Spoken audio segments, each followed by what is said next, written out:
সুপ্রিয় দর্শক শ্রোতা ভাই বোন, আমাদের জীবনে এমন কিছু সময় আসে যখন দেয়ালে পিঠ থেকে যায়, যখন আমাদের নির্দিষ্ট চাওয়া পূরণ করা ছাড়া আর বিকল্প কোনো পথ সামনে খোলা থাকে না। এ ধরনের পরিস্থিতিতে আল্লাহ রাব্বুল আলামিনের কাছে আমাদের মনের একান্ত কামনা বাসনাগুলোকে পূরণ করবার জন্য একটি বিশেষ পথ বাতলেছেন আমাদেরকে প্রিয় নবী সাল্লাল্লাহু আলাইহি ওয়াসাল্লাম, আর সেটি হলো ইসমে আযম। ইসমে আযম মানে হলো মহান নাম। আল্লাহ রাব্বুল আলামিনের এই ইসমে আযম তথা মহান নামের মাধ্যমে কোনো কিছু চাওয়া হলে তিনি সেটা পূরণ করেন। এই নামের মাধ্যমে আল্লাহকে ডাকা হলে তিনি সেটাকে সাড়া দেন। এ মর্মে নবী আলাইহিস সালামের অনেকগুলো হাদিস রয়েছে। অনেক উলামা ইকরাম ইসমে আযম সম্পর্কে বলেছেন যে এটি হলো আল্লাহ রাব্বুল আলামিনের যে মূল নাম আল্লাহ, সেটি তার অনেকগুলো গুণবাচক নাম আছে। তার মধ্যে থেকে আল্লাহ রাব্বুল আলামিনের যে মূল নাম আল্লাহ, এই নামের মাধ্যমে আল্লাহ রাব্বুল আলামিনকে ডেকে যদি বান্দা কোনো কিছু চান কায় মনোবাক্যে অন্তরের গভীর থেকে, তাহলে সে দোয়া আল্লাহ রাব্বুল আলামিন অবশ্যই কবুল করেন।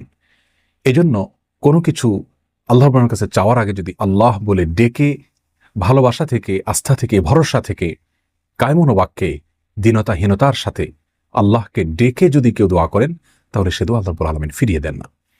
ইসমে আযম সম্পর্কে আরো নির্দিষ্ট করে আমরা নবী আলাইহিস সালামের যে হাদিসটি দেখতে পাই, সেটি তিরমিজিতে বর্ণিত হয়েছে, আরো বিভিন্ন হাদিসের কিতাবে বর্ণিত হয়েছে। সেই হাদিস সম্পর্কে বিশ্ববিখ্যাত হাদিসবিদ হাফিজ ইবনে হাজার আল আসকালানী রাহিমাহুল্লাহ ফাথুল বারীতে লিখেছেন যে ইসমে আযম সম্পর্কে সবচেয়ে বিশুদ্ধতম হাদিস হলো এটি। আর সেটি হলো এই যে বুরায়দা রাদিয়াল্লাহু আনহু বর্ণনা করেছেন, এক ব্যক্তি নামাজের মধ্যে একবার কিছু বাক্য বলে উঠলেন। নবী সাল্লাল্লাহু আলাইহি সাল্লাম তার কথাগুলো শুনলেন।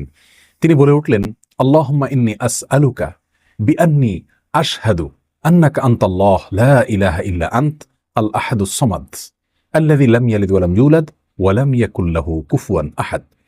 তার মুখে এই বাক্যগুলো শুনে নবী আলাইহিস সালাম বলেছেন, নিশ্চয়ই এই লোকটি ইসমে আযম পাঠ করেছে। ইসমে আযমের মাধ্যমে আল্লাহ রাব্বুল আলামিনের কাছে কোনো কিছু চাওয়া হলে তিনি সেটা ফিরিয়ে দেন না।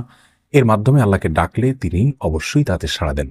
এই হাদিসের ভিত্তিতে অনেক মুহাদ্দিসিন ইকরাম বলেছেন এটি হলো সেই দোয়া যেটাকে ইসমে আযম বলা হয়, যার মাধ্যমে এটি পাঠ করার পর আল্লাহর কাছে কোনো কিছু পেশ করলে সেটাকে অবশ্যই আল্লাহ তাআলা পূরণ করেন।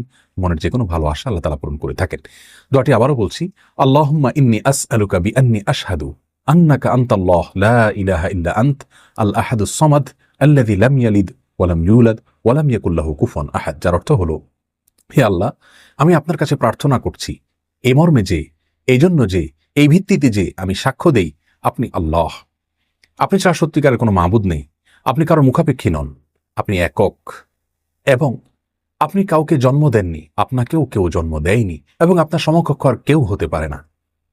এই বাক্যগুলো পাঠ করে আল্লাহ রাব্বুল কাছে কোনো চাওয়া পেশ করলে তিনি অবশ্যই সেটি পূরণ করেন। কেউ যদি অত্যন্ত সংক্ষেপে ইসমে আযমের মাধ্যমে দোয়া করতে চান, তাহলে তিনি আল্লাহ রাব্বুল আলামিনের প্রতি আন্তরিকতা, ভালোবাসা, শ্রদ্ধা, বিশ্বাস, ভক্তি এবং ভরসা রেখে আল্লাহকে ডেকে ডেকে মায়ার সাথে, মমতার সাথে, আল্লাহর অনুগ্রহগুলোর কথা স্মরণ করে আল্লাহকে ডেকে ডেকে তার মনের চাওয়াগুলো পূরণ করবেন।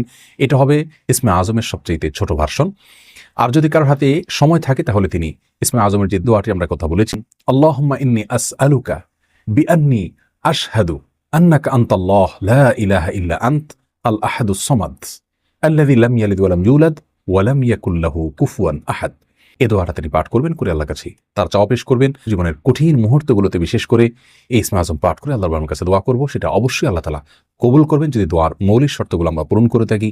হালাল বক্ষণ করা, কায় মনোবাক্যে দোয়া করা এবং দোয়ার ক্ষেত্রে আন্তরিকতা এবং ঐকান্তিকতা থাকা, এই বিষয়গুলোকে যদি খেয়াল করে আমরা দোয়া করি, ইনশাআল্লাহ বিইذনিল্লাহ আল্লাহ তাআলা আমাদের সে দোয়া পূরণ করবেন।